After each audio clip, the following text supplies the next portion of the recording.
Good morning, everyone. This morning we're going to be in Luke chapter number 5. Maybe even for the next couple of days we're going to be in Luke chapter number 5. But what's interesting is in the setting. This Memorial Day weekend is such a different setting for all of us. We would have been doing something totally different. We may have already had reservations and plans for something completely different. We may be trying to force those things into our lives today. But what's interesting is in the very beginning of Luke chapter number 5, we see the fishermen along the shore.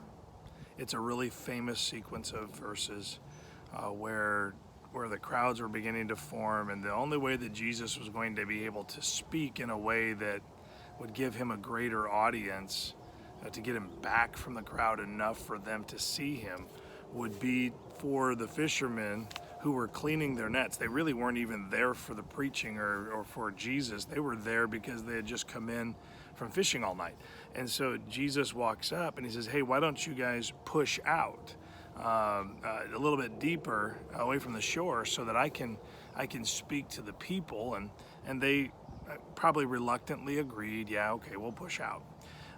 And so they get out a little ways. But what's interesting about it is that it isn't so much the time of preaching that makes any kind of impact on any of these men. See, I'm still trying to figure out if the push out a little bit so I can preach to the crowds wasn't a strategy to get the men out already into the water for what he actually wanted to do. See, I think that a lot of times we get really focused in on we have to go to the building because we can't love the Lord if we're not at the building. But what God is trying to use the building for is to get us to launch out further to go fishing, so to speak. Church is training. Church worship is rejuvenation. It's a lot of things, and so don't misunderstand. I know that the gathering and the assembling together is commanded, and I know that it's for a purpose. I just don't think it's the end of the purpose. I don't think the gathering is the actual purpose. Just like the pushing away from the shore wasn't Jesus' purpose. His purpose was to get them out a little ways so he could send them out to go fishing again when they wouldn't ordinarily or naturally go fishing. It was daytime. They fished all night. They already did their fishing, so to speak. And so they were thinking, oh, okay, the only thing I came here for was this right here. I'm only on the shore so I can clean my nets. You preach to them. You take them out fishing because they haven't fished yet. But it's this interesting sequence of events. We only get to see Peter really recognizing things. But when Peter obeys the Lord, he inspires others to obey the Lord with him. So if you look at it, like I said, there wasn't just one boat out there. It was many boats that went out for fishing because net fishing requires more than one boat. And so when they cast their net on the other side, after they've launched out into the deep for a drought, so to speak, they needed others to help them pull the net, or they would have never known that it was too full to bring in. They would have just simply known that one boat can't bring it in anyway. And so the church service, the getting it all set up is so that others will join in the fishing. If you'll notice in this, I think it's like 11 verses. It's really just a small thing. Peter does the speaking, and he recognizes that Jesus is someone special.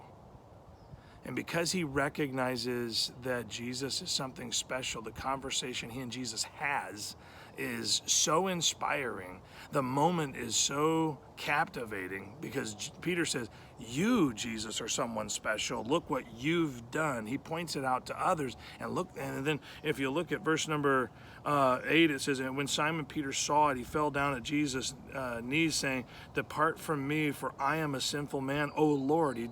That's acknowledgement. But then it goes on, it says, "For he was astonished at all that and all that were with him at the draught of the fishes which they had taken. And so was also James and John, the sons of Zebedee, which were partners with Simon. And Jesus said unto Simon, fear not, for henceforth thou shalt catch men. See, the whole purpose of that moment of worshiping together is so that we'll be inspired by the work of the Lord in us to go be fishers of men. A lot of us think that going to church is the whole thing. The going is actually to inspire us to go further out for the fishing. Look what happens in verse number 11. And when they had brought their ships to land, they forsook all and followed him.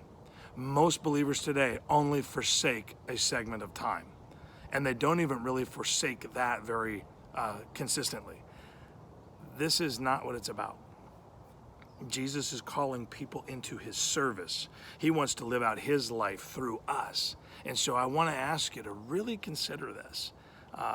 The closing or the shutdowns or the quarantines, they're all coming to an end. And most people that claim to be believers that are demanding that we have church service will come to church for a period of time.